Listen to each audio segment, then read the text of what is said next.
வணக்கம், welcome to Rohini Ashwin law talks. இன்னைக்கு நம்ம வீடியோவில் இந்த ரைட் டு பிரைவசி அப்படின்ற டாபிக் தான் பார்க்க போகிறோம். ஸோ இந்த ரைட் டு பிரைவசின்றது ஒரு ஃபண்டமெண்டல் ரைட்டாக நம்ம நாட்டில் எப்போத்துலேருந்து ஏற்றுக்கொள்ளப்பட்டது? ஸோ முதல்ல இருந்து இது ஒரு ஃபண்டமெண்டல் ரைட்டாக ஏற்றுக்கொள்ளப்பட்டதா, இல்லை சில ஜட்ஜ்மெண்ட்டுக்கு பிறகு இந்த ஒரு ஃபண்டமெண்டல் ரைட்டாக ஏற்றுக்கொள்ளப்பட்டதா அப்படின்ற ஒரு பிரீஃபான இன்ஃபர்மேஷன் தான் இந்த வீடியோவில் பார்க்க போகிறோம். மோரோவர் அந்த டேர்னிங் பாயிண்டா அமைஞ்ச அந்த சுப்ரீம் கோர்ட் லேண்ட்மார்க் ஜட்ஜ்மெண்ட் என்ன, ஸோ அதை பற்றின ஃபேக்ட்ஸ் இன்ஃபர்மேஷன் தான் இந்த வீடியோவில் பார்க்க போகிறோம். So before going to that, நம்ம இந்த ஆதார் ஸ்கீம் பற்றி பார்ப்போம். ஸோ இந்த ஆதார் ஸ்கீம்ன்றது நம்ம நாட்டில் எல்லாருக்குமே தெரியும்.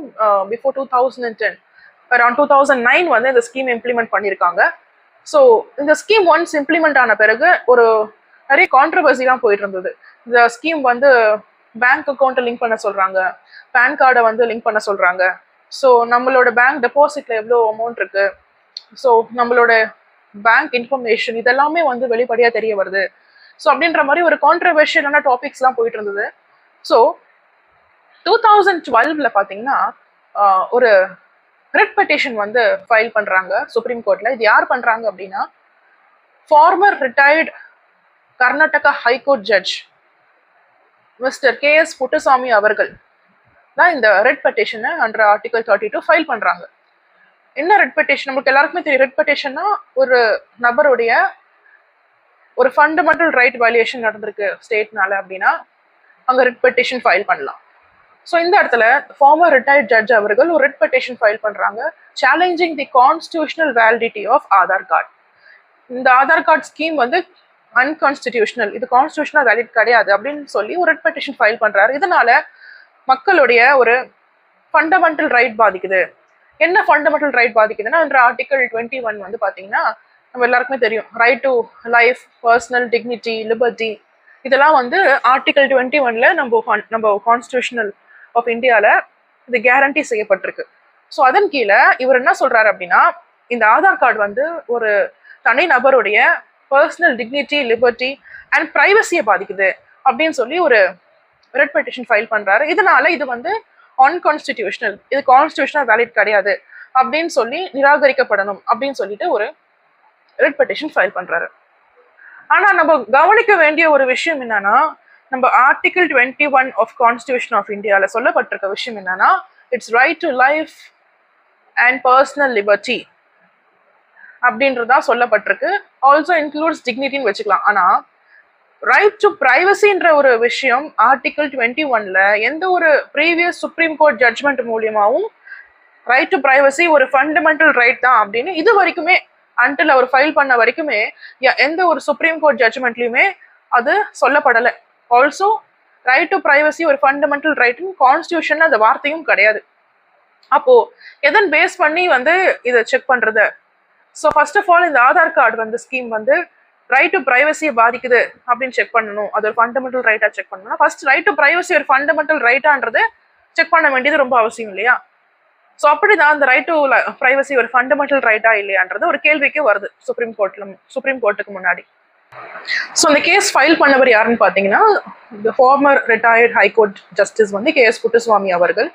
ஸோ ரெஸ்பாண்டன்ட் சைடு யாருன்னா கண்டிப்பாக ஸ்டேட்டாக தான் இருக்க முடியும். ஸோ ரெஸ்பாண்டன்ட் சைடு என்ன ஆர்குமெண்ட்ஸ் போட் பண்றாங்க அப்படின்னா, first of all right to privacy இந்த ஆதார் கார்டை பாதிக்குது அப்படின்னு பார்க்கணும்னா, ரைட் டு பிரைவசி ஒரு ஃபண்டமெண்டல் ரைட்னே நம்ம கான்ஸ்டிடியூஷன்ல ஏற்றுக்கொள்ளப்படவில்லையே. இதுக்கு முன்னாடி ரெஃபரன்ஸா என்ன கேஸ் கொடுக்குறாங்க அப்படின்னா, MP Sharma case and Kharak Singh case அப்படின்ற 2 கேஸ்லயுமே நம்ம சுப்ரீம் கோர்ட்ல இந்த ரைட் டு பிரைவசியை பத்தி ஒரு ஆர்குமெண்ட், ஒரு கான்வர்சேஷன் போயிட்டு இருக்கும் போது ரைட் டு பிரைவசி ஒரு ஃபண்டமெண்டல் ரைட் கிடையாது அப்படின்னு சொல்லி ரூலிங் தான் இது வரைக்கும் வந்திருக்கு. ஸோ இந்த மாதிரி ஒரு டிஃபென்ஸ் ஆர்குமெண்ட் வைக்கிறாங்க. ஸோ ரைட் டு பிரைவசி ஒரு ஃபண்டமெண்டல் ரைட் கிடையாது, அதனால இந்த ஆதார் கார்டு ஒரு ஃபண்டமெண்டல் ரைட்டை பாதிக்கல, கான்ஸ்டிடியூஷனல் தான் அப்படின்னு சொல்லிட்டு ஒரு ஆர்குமெண்ட் வைக்கிறாங்க. ஸோ இந்த ஆர்குமெண்ட்ஸ்லாம் போயிட்டு இருக்கும்போது இந்த கேஸ் ஒரு ஹையர் பெஞ்சுக்கு ரெஃபர் செய்யப்படுது. ஏன்னா இந்த ரூலிங்ஸ் பார்த்தீங்கன்னா ப்ரீவியஸ் கேஸ்ல ஹையர் பெஞ்ச் தான் டிசைட் பண்ணியிருப்பாங்க. ஸோ ஒரு 9 பெஞ்ச் ஜட்ஜுக்கு ரெஃபர் செய்யப்படுது. ஸோ இந்த ஹையர் பெஞ்சுக்கு ரெஃபர் செய்யப்பட்டோன்னா இந்த கேஸோட ஆர்குமெண்ட்ஸ்லாம் போயிட்டு இருக்கும் பொழுது என்ன ஜட்ஜ்மெண்ட் கடைசியாக வந்திருக்கு அப்படின்னா, 2017 the right to privacy is a fundamental right under Article 21 அப்படின்ற ஃபர்ஸ்ட் டைம் எவர் அந்த ஜட்ஜ்மெண்ட் வந்து பிறப்பிக்கப்பட்டிருக்கு. ஏன்னா the right to privacy அப்படின்றது ஒரு தனி உரிமை, தனிப்பட்ட மனிதனுடைய தனி உரிமை.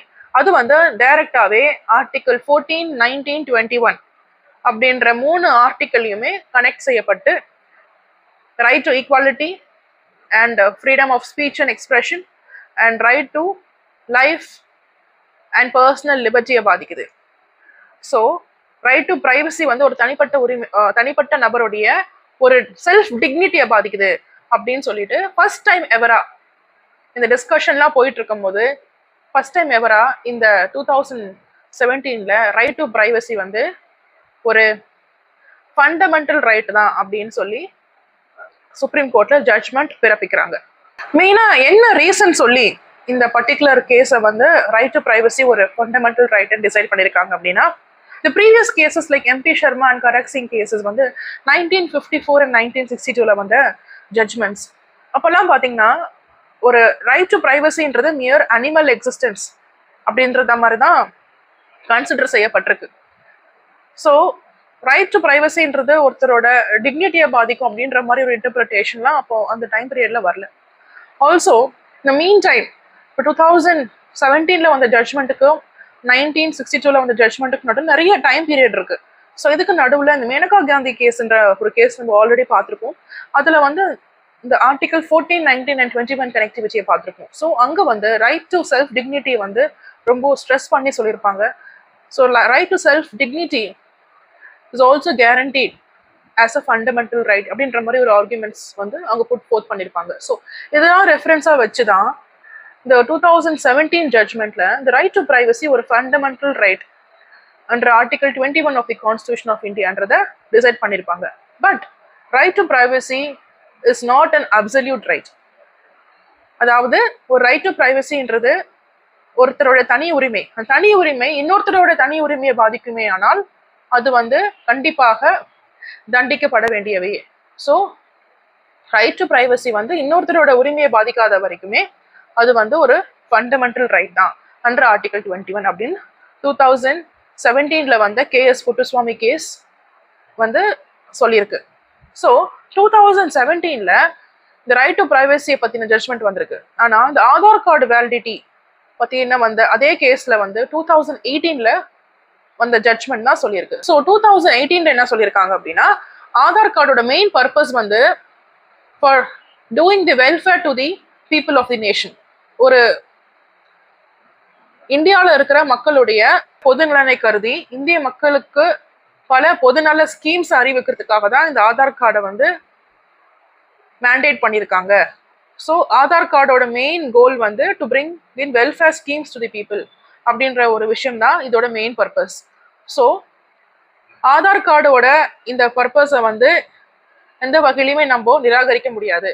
ஸோ ஆதார் கார்டு வந்து இந்த ரைட் டு பிரைவசியை பாதிக்குதா அப்படின்னு கேட்டிங்கன்னா, மேண்டேட்டிங் Aadhaar card to link the bank accounts, அதே மாதிரி உங்கள் ஸ்கூல் காலேஜில் வந்து ஆதார் கார்டு மேண்டேட் பண்ணி கேட்குறதுலாம் வந்து கண்டிப்பாக மேண்டேட்ரி கிடையாது, கம்பல்சரி கிடையாது. But linking Aadhaar card only with PAN card for income tax purpose வந்து மேண்டேட்ரி. ஸோ ஆதார் கார்டு ஸ்கீமை வந்து அபாலிஷ் பண்ண முடியாது.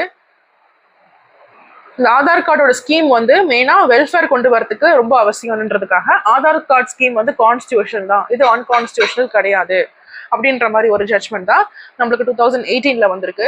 But provided the Aadhaar card is implemented, the Aadhaar card scheme is implemented with limitations. எல்லாத்துக்கும் மேண்டேட் பண்ணாதான் right to பிரைவசியை பாதிக்கும் அப்படின்ற மாதிரி ஒரு ஜட்ஜ்மெண்ட் வந்திருக்கு. ஸோ ரைட் டு பிரைவசி ஆனாலும் அது வந்து பொது நலனுக்காக கவர்மெண்ட் வந்து செயல்படுத்தும் பொழுது அது சில லிமிடேஷன்ஸோட செயல்படுத்தும் பொழுது ரைட் டு பிரைவசியை பாதிக்காது அப்படின்ற மாதிரி ஒரு ஜட்ஜ்மெண்ட் தான் 2018 வந்திருக்கு. ஸோ இந்த 2017 வந்த ஜட்ஜ்மெண்ட் மூலியமா தான் நம்ம ரைட் டு பிரைவசி ஒரு ஃபண்டமெண்டல் ரைட்டாக சுப்ரீம் கோர்ட் ஜட்ஜ்மெண்ட் மூலியமா நம்மளுக்கு கிடைச்சிருக்கு அப்படின்றது நம்ம தெரிஞ்சுக்க வேண்டியது ரொம்ப அவசியம். ஸோ அதுக்கு முன்னதாக ரைட் டு பிரைவசி ஒரு ஃபண்டமெண்டல் ரைட்டாக கருதப்படவில்லை. ஸோ இந்த இன்ஃபர்மேஷன் உங்கள் எல்லாருக்குமே யூஸ்ஃபுல்லாக இருந்திருக்கும்னு நினைக்கிறேன். இந்த மாதிரி பல இன்ஃபர்மேஷன் தெரிஞ்சுக்கணும்னா என்னோட சேனலை லைக் பண்ணுங்க, ஷேர் பண்ணுங்க, சப்ஸ்கிரைப் பண்ணுங்க. தேங்க்யூ.